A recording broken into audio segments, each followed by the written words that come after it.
It is a place with ravine pass, water, and black mountains. Of its rocks, some are marble and some are other stones. It has 100 valleys where berries grow. When you climb the topmost peak of Surad, whatever moves across the sea appears to you as if in a mirror. A cannon fired from there has a range of thousands of lengths. You will see there the place where Aruelo encamped, the wealth of Gelwait, remains of past ages, objects which people used to gather together, monuments and mounds so large you could take them for houses, places where treasures were hidden, which beguile and bewilder, dead cities and caves with carved walls, amazing to those who pass near. Wandering around Dalo, one is in a state of trance. The morning rain falls even in the midst of the dry Jalal season. A cloud lowering its feet and the highest treetops reaching upwards for a mile, clash with each other like sea waves and sailing ships. Of the plants, there each has its own hue, its own blossom, its own leaves. They smell so sweet that you will think someone has sprinkled rose water around, or that you have entered a bridal hut, or that you were at the celebrations of the Prophet's birthday.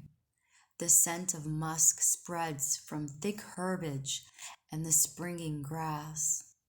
There are birds, each singing in its own way and each taking up a different tune.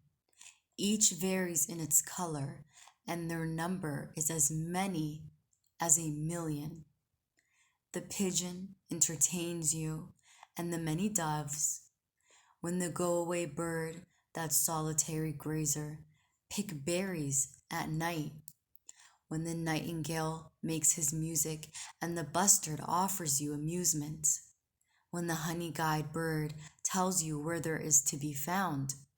When you hear the clamor of frogs and the voice of the peacock.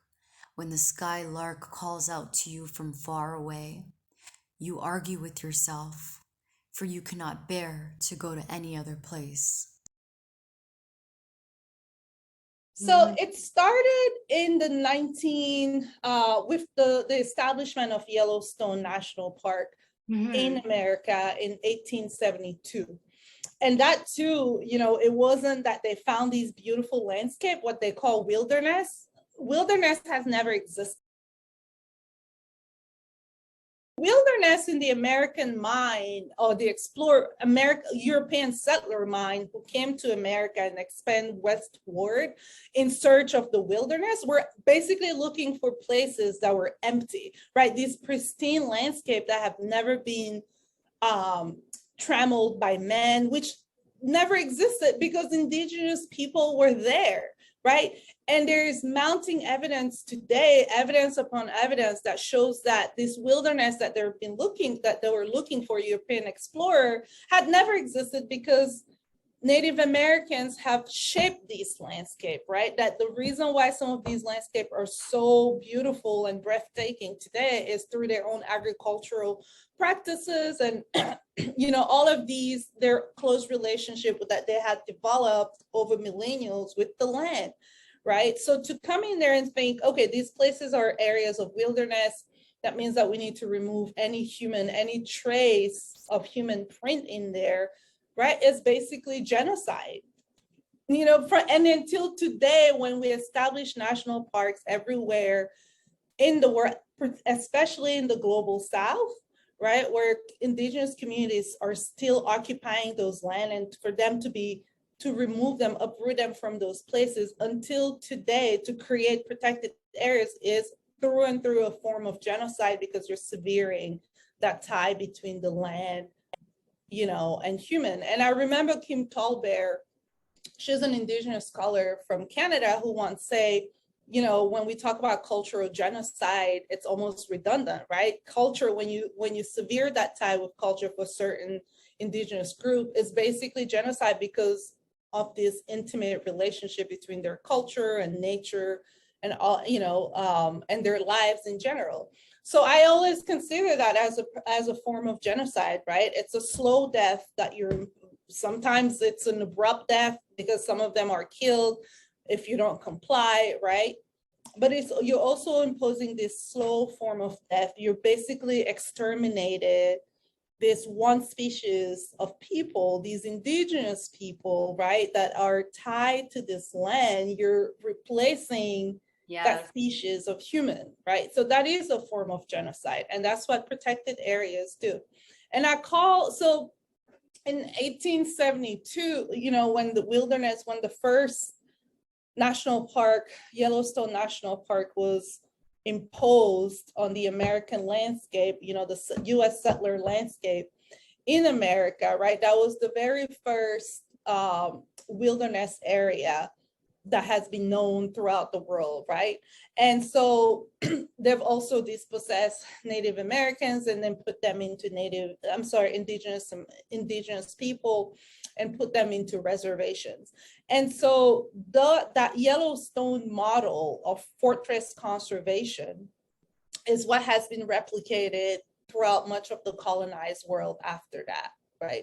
And so for a lot of historians, of conservation, they always associate the establishment of Yellowstone National Park as the major event that set in motion for the expansion of fortress conservation throughout Africa, Latin America, Asia, much of the colonized world, right? And to me, I also call it wilderness. I always this search for wilderness is almost very, very similar to manifest destiny, right? Wilderness ideology serve the same function as the manifest destiny ideology, right? This excuse to further expand, to find, of course it was based on religion, but even wilderness itself, if you look at the history of wilderness and you're reading through the writings of European explorers, they tied wilderness, this pristine landscape, to their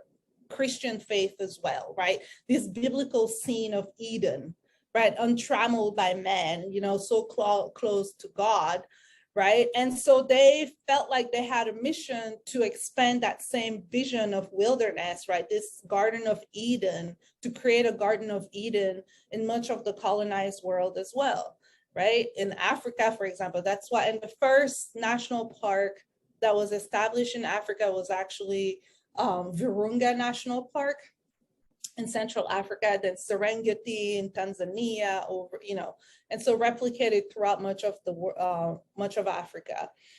Same thing, indigenous people were dispossessed, right? And then they put game warden, park rangers all throughout, and completely, kept indigenous people out of those spaces for even subsistence hunting. And so to me, even, fast forward, we're in 2022, and I'm talking about from 1872, fortress, even, in all of its different forms and articulation of conservation over time, even today, as we talk about community-based conservation, it is still a form of fortress conservation. And I can talk about it because, again, unless you are literally giving back that land, okay, you're still enclosing the commons, even if you call it community-based conservation. There, so many different nuances and complexities that come with that